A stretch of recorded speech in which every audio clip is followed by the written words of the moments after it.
So hello students, welcome back to my channel. I hope कि आप सभी अपनी समर वेकेशंस को काफी अच्छे से एंजॉय कर रहे होंगे। तो चलिए देखते हैं आज हम क्या पढ़ने वाले हैं।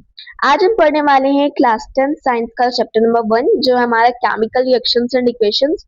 और इस चैप्टर की मैंने टोटल 3 पार्ट्स कवर करवा दिए हैं, जिसमें पार्ट नंबर 1 में मैंने आपको टॉपिक नंबर 1.1 पढ़ाया था। पार्ट नंबर 2 में मैंने बैलेंसिंग आपको पढ़ाया था कि किसी भी इक्वेशन को कैसे बैलेंस करते हैं।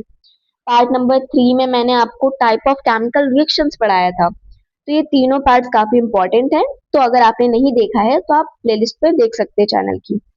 तो आज हम पढ़ने वाले हैं इस चैप्टर की टॉपिक नंबर 1.3, जिसकी टू मेन टॉपिक्स है हमारे पास, सेंसिटिविटी एंड कोरोजन।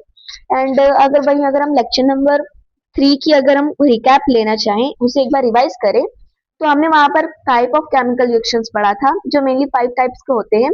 फर्स्ट होता है हमारा कॉम्बिनेशन रिएक्शन।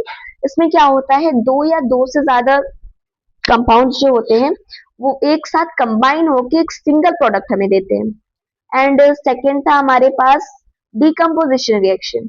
इसमें क्या हो रहा था, बिल्कुल कंपोजिशन रिएक्शन का ये जस्ट अपोजिट है।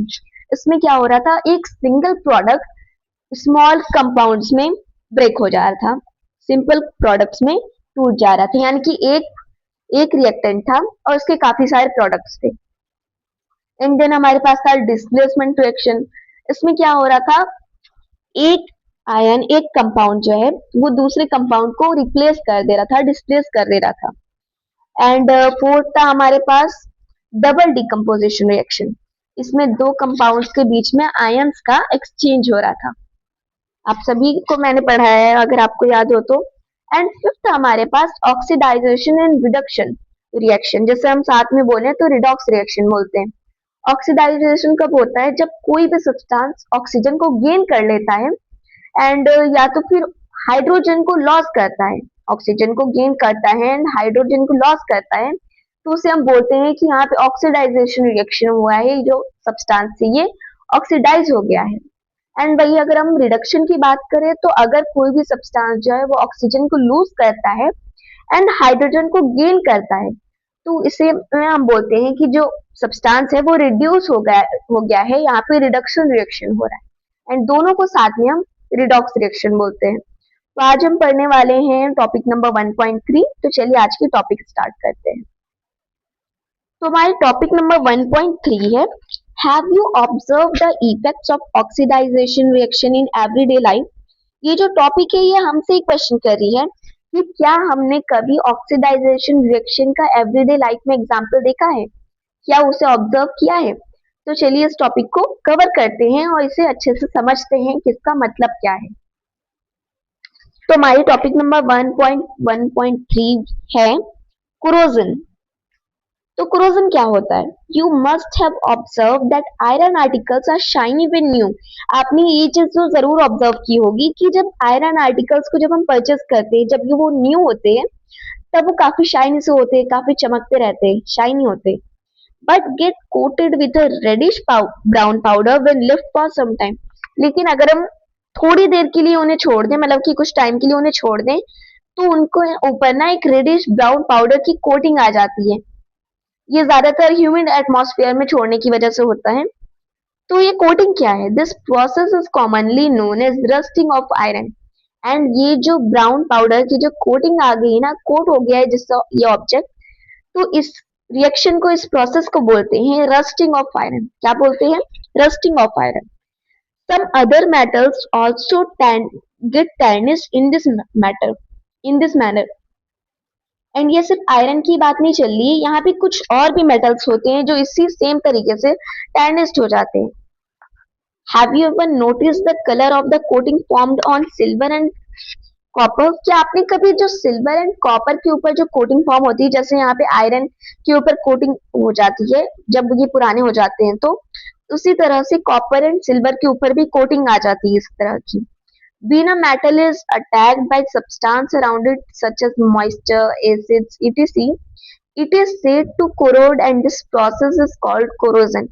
एंड जब कोई भी मेटल जो होता है उसके ऊपर कोई भी सराउंडिंग की चीजें अटैक करती है, जैसे कि मॉइस्चर हुआ, जो हवा में जो ह्यूमिडिटी होती है, एंड एसिड्स वगैरह हुई, और भी बहुत सारे ऑब्जेक्ट्स हुए, जब किसी मेटल पे अटैक होता है इन सारे ऑब्जेक्ट से। तो यहाँ पर क्या होता है, ये जो सब्सटेंस है इसे कहा जाता है ये कोरोड हो गया है, ये सब्सटेंस कोरोड हो गया है।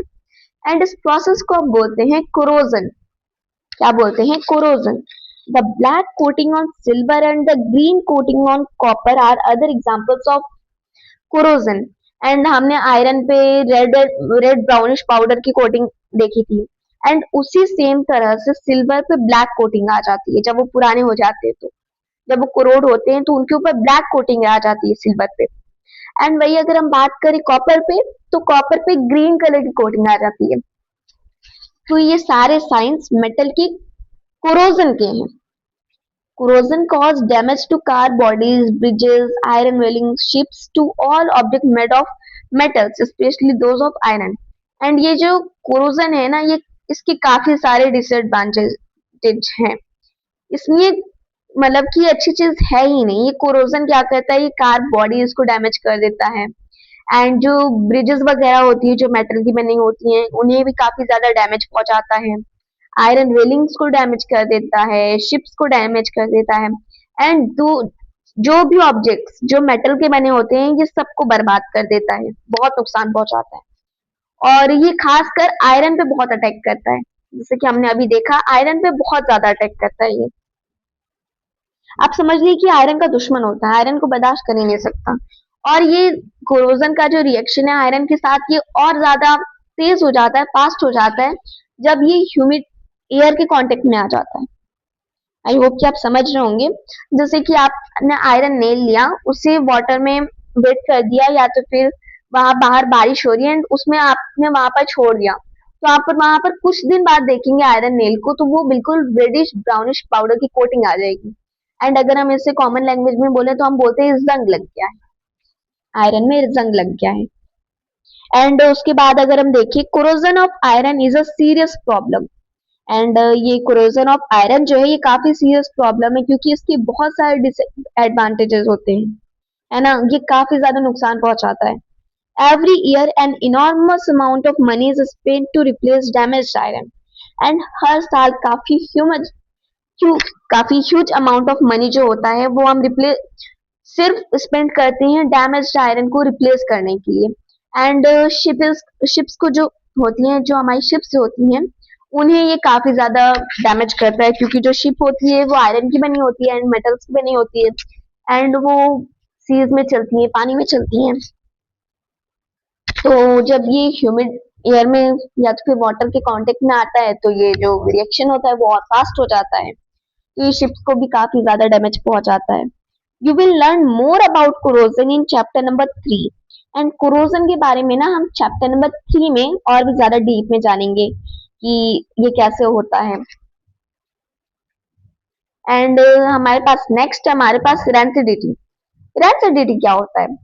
हैव यू एवर टेस्टेड और smelled the fat and oil containing food materials left for a long time? आपने कभी स्मेल या टेस्ट किया उन सब्सटेंस को जिसमें फैट होता है, उन फूड आइटम्स को जिसमें फैट होता है या फिर ऑयल होता है, एंड जिन्हें हम काफी लंबे टाइम के लिए छोड़ देते हैं? क्या आपने कभी स्मेल या टेस्ट किया है? When fats and oils are oxidized, अभी हमने जब जो प्रीवियस लेक्चर में जब हमने ऑक्सीडाइजेशन एंड रिडक्शन रिएक्शन पढ़ा था, तो ये उसी का पार्ट है। आपको ये लेक्चर देखना पड़ेगा क्योंकि ये उससे हम कनेक्ट करेंगे इस लेक्चर को।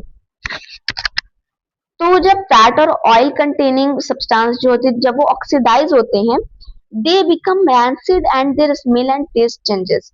और वो रैंसिड हो जाते हैं और उसकी जो स्मेल और टेस्ट है ना वो चेंज हो जाती है। वो पहले जैसे नहीं रहते, उनकी स्मेल और टेस्ट में चेंज आ जाता है। Usually substance which prevent oxidisation, यानी कि वो सब्सटेंस जो ऑक्सीडाइजेशन को प्रिवेंट करते हैं, ऐसे सब्सटेंस को हम एंटीऑक्सीडेंट्स बोलते हैं, are added to food containing fats and oil. And ये जो एंटीऑक्सीडेंट्स होते हैं ये ऑक्सीडाइजेशन को बचाते हैं, रोकते हैं या तो इस प्रोसेस को स्लो कर देते हैं। एंड ये उन फूड आइटम्स या उन ऑब्जेक्ट्स में डाला जाता है, उन फूड आइटम्स में डाला जाता है जिसमें फैट एंड ऑयल होता है, जैसे कि चिप्स वगैरह जो हो गई हमारी, इसमें एंटीऑक्सीडेंट ऐड किया जाता है ताकि ऑक्सीडाइज ना हो एंड इसकी स्मेल एंड टेस्ट ना चेंज हो। एंड उसके बाद अगर हम देखें, do you know that chips manufacturer usually flush bags of chips with gas such as nitrogen to prevent the chips from getting oxidized? क्या आपको पता है कि जो जो लोग चिप्स को बनाते हैं, चिप्स के मैन्युफैक्चरर्स होते हैं, वो जो चिप्स के बैग्स होते हैं उन्हें ना गैसेस से फील कर देते हैं। आपने देखा होगा कि जो चिप्स का जो पैकेट होती है वो काफी ज्यादा पफ्ड होती है, काफी फुली होती है, क्योंकि उसके अंदर नाइट्रोजन जैसे गैसेस होते हैं जो ऑक्सीडाइजेशन को प्रिवेंट करते हैं। तो इस तरह से हमारे यहाँ पर चैप्टर कंप्लीट हो जाता है। देन हमारे पास है यहाँ पर समरी इस चैप्टर की शॉर्ट में गिवन है, जिस जो ये एक्सप्लेन करती है कि इस चैप्टर में हमने पूरा क्या क्या पढ़ा। तो चलिए जल्दी से समरी को भी डिस्कस कर लेते हैं। A complete chemical equation represents the reactants, products and their physical states symbolically. और एक जो complete chemical equation होती है वो reactants को and products और उनके physical state को symbolically represent करती है। एंड अगर आपको याद होगा तो हमने क्लास 9 में क्या पढ़ा था, आपने पढ़ा था वहां पे law of conservation of mass.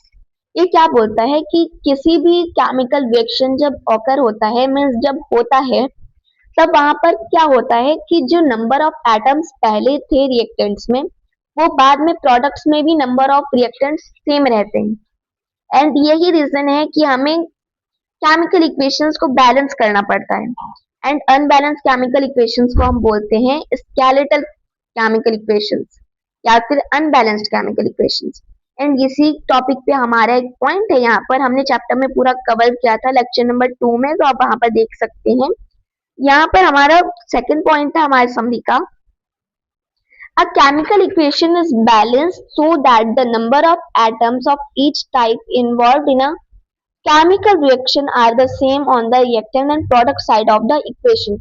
यहाँ पे क्या बोला जा रहा है कि हम किसी भी केमिकल इक्वेशन को इसलिए बैलेंस करते हैं ताकि जो नंबर ऑफ एटम्स है हमारे पास वो रिएक्टेंट साइड पे, यानी कि वो लेफ्ट हैंड साइड पे जहाँ पे रिएक्टेंट्स होते हैं एंड प्रोडक्ट जो होता है केमिकल रिएक्शन का, वो दोनों में सेम रहे, वो दोनों साइड में सेम रहे। एंड इसीलिए हमें कोई भी केमिकल इक्वेशंस को बैलेंस करना पड़ता है। बैलेंस है ऑलरेडी तब तो ठीक है, लेकिन अगर अनबैलेंस्ड है तो हमें उसे बैलेंस करना पड़ता है। Equation must always be balanced, और किसी भी इक्वेशन को बैलेंस करना काफी इंपॉर्टेंट होता है। एंड हमारे पास थर्ड पॉइंट है, in a combination reaction two और more substance combine to form a new single substance. अब कॉम्बिनेशन रिएक्शन में क्या होता है कि दो या दो से ज्यादा सब्सटेंस जो होती हैं वो एक साथ कंबाइन हो जाती हैं ताकि वो एक सिंगल प्रोडक्ट फॉर्म कर पाए, एक सिंगल प्रोडक्ट फॉर्म करती है। एंड डीकम्पोजिशन रिएक्शन में देखें, decomposition reaction are opposite to combination reaction. And decomposition reactions जो होते हैं वो कॉम्बिनेशन रिएक्शंस के जस्ट अपोजिट होते हैं। In a decomposition reaction a single substance decomposes to give two और more substances. And decomposition reaction में क्या होता है, एक सिंगल सा रिएक्टेंट होता है एंड वो सिंपलर सब्सटेंसेस में ब्रेक हो जाता है, वो प्रोडक्ट साइड में सिंपलर सब्सटेंसेस में ब्रेक हो जाता है। एक रिएक्टेंट रहता है एंड उसके प्रोडक्ट दो या दो से ज्यादा रहते हैं। एंड हमारे पास reaction in which heat is given out along with the product are called exothermic reaction. And हमने एक और टाइप ऑफ रिएक्शन पढ़ा था प्रीवियस लेक्चर में, एक्सोथर्मिक रिएक्शन। ये वो रिएक्शंस होते हैं जिन रिएक्शंस में हीट रिलीज होती है। एंड ये जरूरी नहीं है कि हीट एनर्जी रिलीज हो, कोई दूसरी टाइप ऑफ एनर्जी भी रिलीज होती है, जैसे कि हीट एनर्जी हुई, लाइट एनर्जी हुई, ये सब भी एनर्जी अगर रिलीज होती है तब भी वो एक्सोथर्मिक रिएक्शन भी कहलाएगा। एंड वहीं अगर हम देखें, reaction in which energies absorbed are known as endothermic reactions. And वो रिएक्शन जिनमें सराउंडिंग से जो एनर्जी है वो अब्सॉर्ब की जा रही है, उन रिएक्शंस को हम एंडोथर्मिक रिएक्शंस बोलते हैं। एक्सोथर्मिक इसका जस्ट अपोजिट था। एक्सोथर्मिक रिएक्शन में क्या हो रहा था, एक्सोथर्मिक रिएक्शन में एनर्जी रिलीज हो रही थी, लेकिन एंडोथर्मिक रिएक्शन में एनर्जी जो है वो सराउंडिंग से अब्सॉर्ब की जा रही है। एंड वहीं अगर हम नेक्स्ट देखिए, when an element displaces another element from its compound, a displacement reaction occur। And जब कोई भी एलिमेंट दूसरे एलिमेंट को उसके कंपाउंड से रिप्लेस कर देता है, सॉरी डिस्प्लेस कर देता है, तब हम बोलते हैं कि यहाँ पर डिस्प्लेसमेंट रिएक्शन हुआ है। क्या बोलते हैं? डिस्प्लेसमेंट रिएक्शन हुआ है। And two different atoms or group of atoms are exchange in double displacement reaction.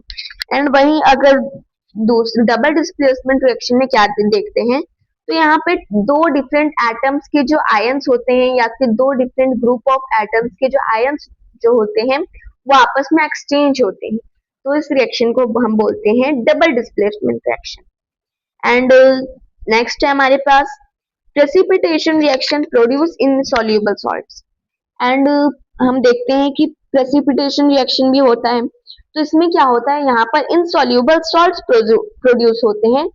और इनसॉल्युबल का मतलब क्या होता है, वो सब्सटेंस जो पानी में इनसॉल्युबल है, मींस जिन्हें हम पानी में मिक्स नहीं कर सकते। एंड लास्ट पॉइंट है हमारे समरी का, reactions also involve the gain और लॉस ऑफ ऑक्सीजन और हाइड्रोजन बाय सब्सटेंसेस। एंड ऐसे रिएक्शंस भी होते हैं जिनमें गेन या लॉस होता है ऑक्सीजन का या फिर hydrogen. And oxidation reaction is the gain of oxygen और loss of oxygen. And oxidation reaction में क्या होता है, किसी भी सब्सटेंस का गेन होता है, मतलब कि वहां पे ऑक्सीजन गेन किया जाता है। कोई भी सब्सटेंस अगर ऑक्सीजन को गेन कर रहा है या तो फिर वो हाइड्रोजन को लॉस कर रहा है, तो हम उसे बोलते हैं कि जो सब्सटेंस है वो ऑक्सीडाइज हो गया है, ऑक्सीडाइजेशन रिएक्शन हुआ है। एंड वहीं अगर किसी रिएक्शन में सब्सटेंस जो है वो ऑक्सीजन को लॉस कर रहा है एंड हाइड्रोजन को गेन कर रहा है, तो यहाँ पर हम बोलते हैं कि जो सब्सटेंस है वो रिड्यूस्ड हो गया है एंड यहाँ पर रिडक्शन रिएक्शन हुआ है। एंड अगर किसी भी रिएक्शन में दोनों रिएक्शन साथ में हो रहे तो हम क्या बोलेंगे, तो अब हम बोलेंगे रिडॉक्स रिएक्शन हो रहा है यहाँ पे। एंड मेरे पास आपके लिए क्वेश्चन है कि आपको बताना है कि क्या रेस्पायरेशन जो होता है, रेस्पायरेशन प्रोसेस जो होता है जिसमें जो फूड को जो होता है जिसका फूड का जो होता है ब्रेकडाउन होता है ताकि हमें एनर्जी मिलती है, जिससे क्या ये एंडोथर्मिक रिएक्शन है या एक्सोथर्मिक रिएक्शन है, इसका आंसर हमें कमेंट में दीजिए। एंड अगर आपको ये वीडियो पसंद आया तो इस वीडियो को लाइक एंड चैनल को सब्सक्राइब कीजिए। आई होप कि आप ये सारी टॉपिक इस पूरे चैप्टर को समझ पाए होंगे एंड काफी अच्छे से पढ़ पाए होंगे। तो मिलते हैं नेक्स्ट वीडियो में किसी नेक्स्ट टॉपिक के साथ, तब तक के लिए थैंक यू।